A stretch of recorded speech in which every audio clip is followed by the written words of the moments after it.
Vom paraguayischen Chaco haben wir eine Missionsarbeit in Bolivien, im bolivianischen Chaco. Vandaag zit ich hier mit dem Leiter von diesem Komitee, Jasch Schwader. Dankeschön, Jasch, dass du das mit mir hier machen hast. Jasch, wo hat diese Arbeit in Bolivien, die nicht weit hinter der Grenze ist, von der paraguayischen Grenze, wo hat die mal angefangen? Ja, dat wir an der 2016, wie wir mit einem anderen Ehepaar in Santa Cruz gefahren, wir wollen uns da mal ein bisschen informieren, wo wir können eine Missionsarbeit unter die Mennoniten mithelfen.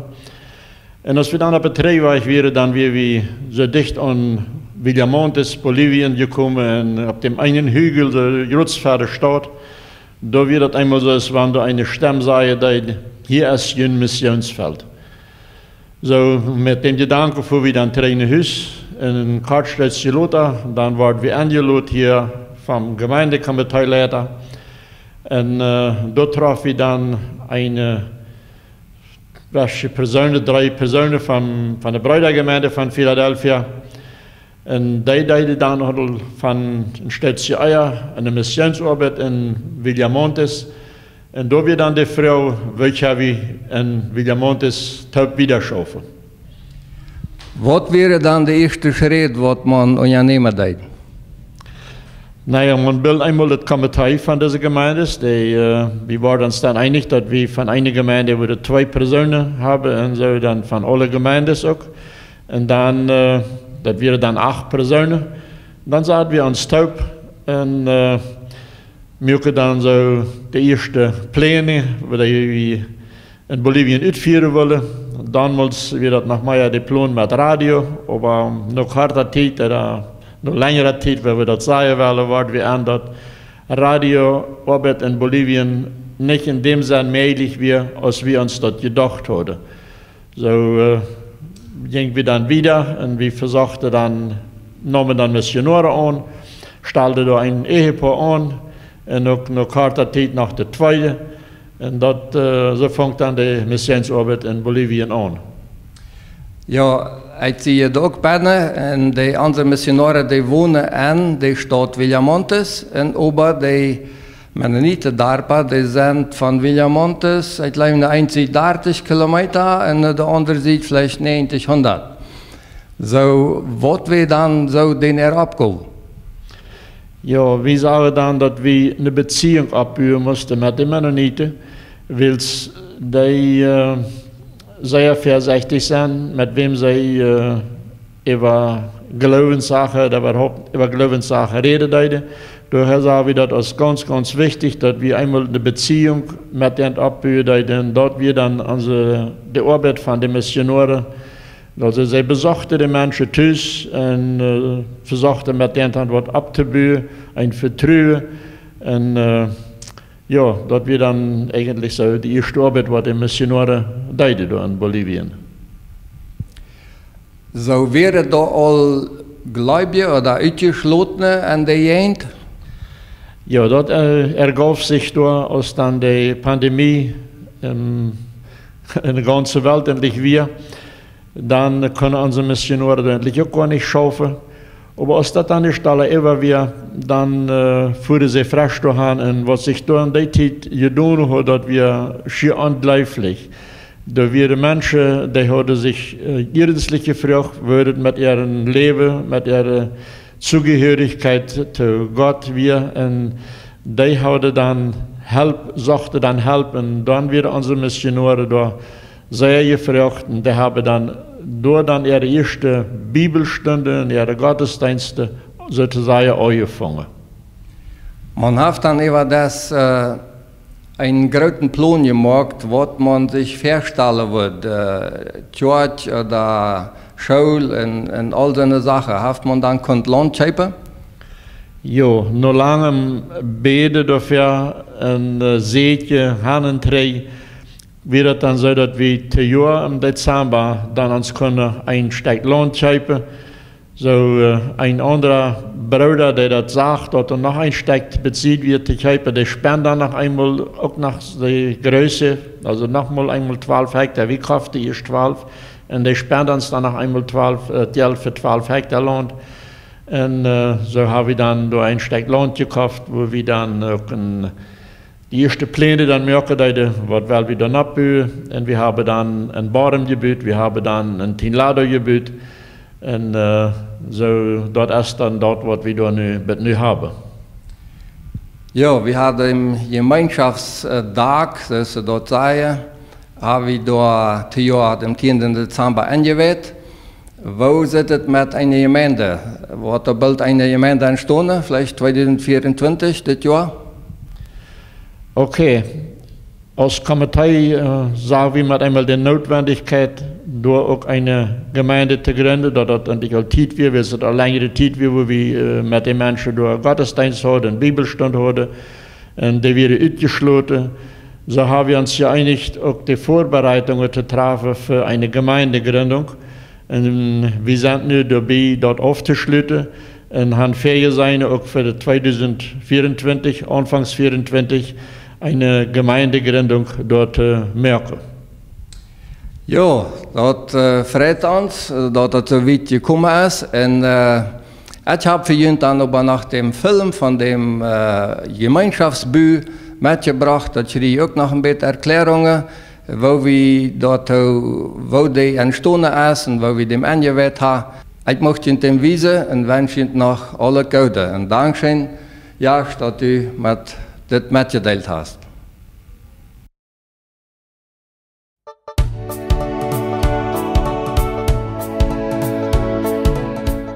Am 27. Mai 2023 fuhr dort Bolivien-Komitee von der Feierträgergemeinden Ost-MG Zion-Gemeinde, MG Philadelphia in Ost-MBG Philadelphia zu einem ersten Treffen ab unserem Landstädt in Bolivien. Der Grund von diesem Treffen war, die erste Schritt anzuleiten, in ein Segensgebet zu sprechen für einen Gemeinschaftshof.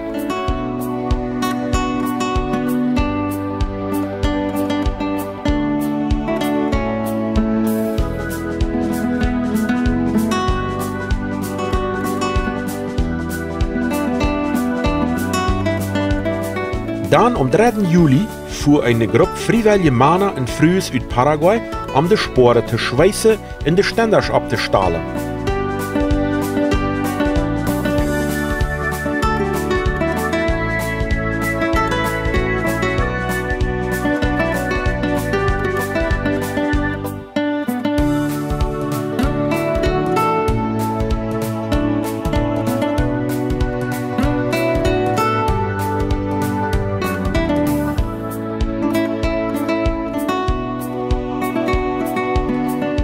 Das ganze Material wird mit Hilfe von Peter Niedarp in Santa Cruz eingekauft und auch der Hof wird mit ihr abgeschätzt.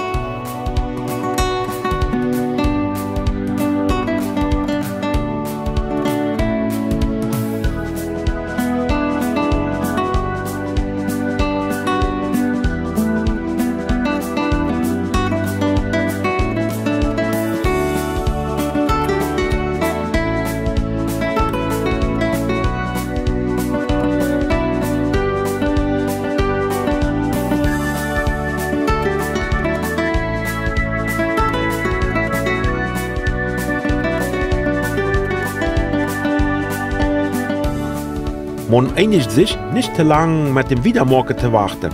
Und am 23. Juli kommt die zweite Gruppe aus Paraguay, die dann die Sporen abstahlt und den Tag deiht. Das wird eine gefährliche Arbeit.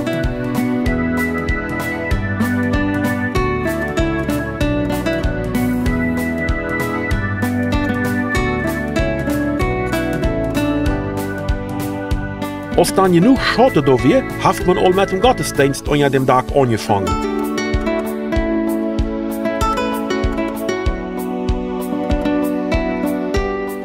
Taschnen hat man Tele gekauft und mit dem Fundament für eine Schlupfstube in dem großen Gemeinschaftsraum angefangen.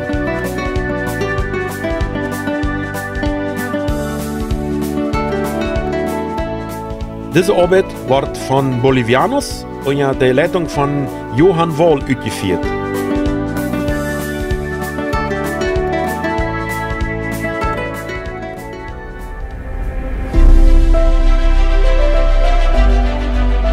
Eine dritte Gruppe uit Paraguay mag sich red, die flower te stompen en te eten.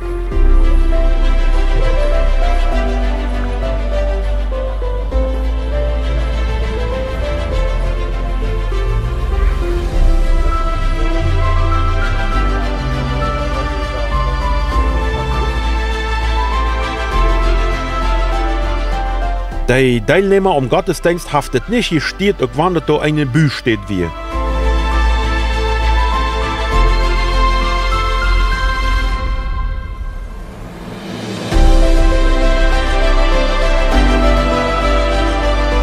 Auch die Wasserleitungen wurden installiert.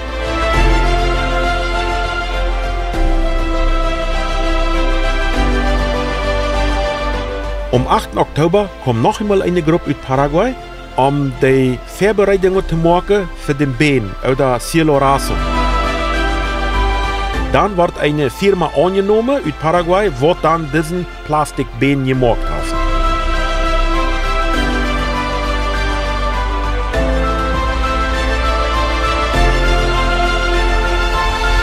Die Einrichtungen Beine, zoals Verschmieren und Flower machen, werden von einer Gruppe Bolivianos gemacht.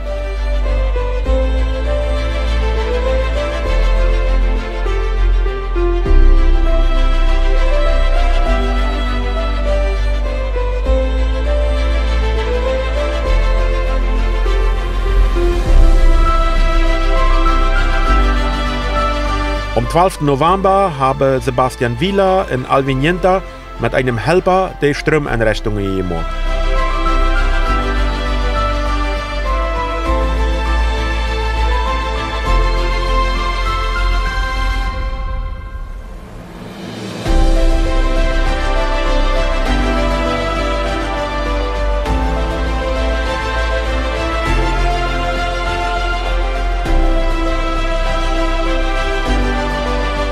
Veel extra Arbeiten hier und da worden von den Mennoniten uit der Gegend gemacht.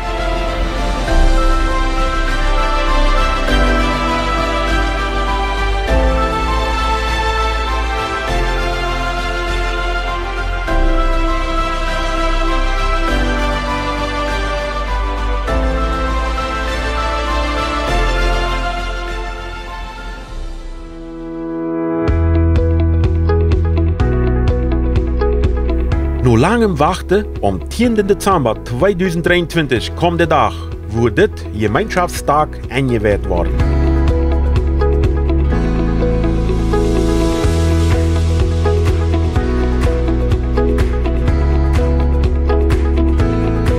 Zu diesem Fest kommen aus verschiedenen Richtungen viele Besucher, besonders aus Paraguay.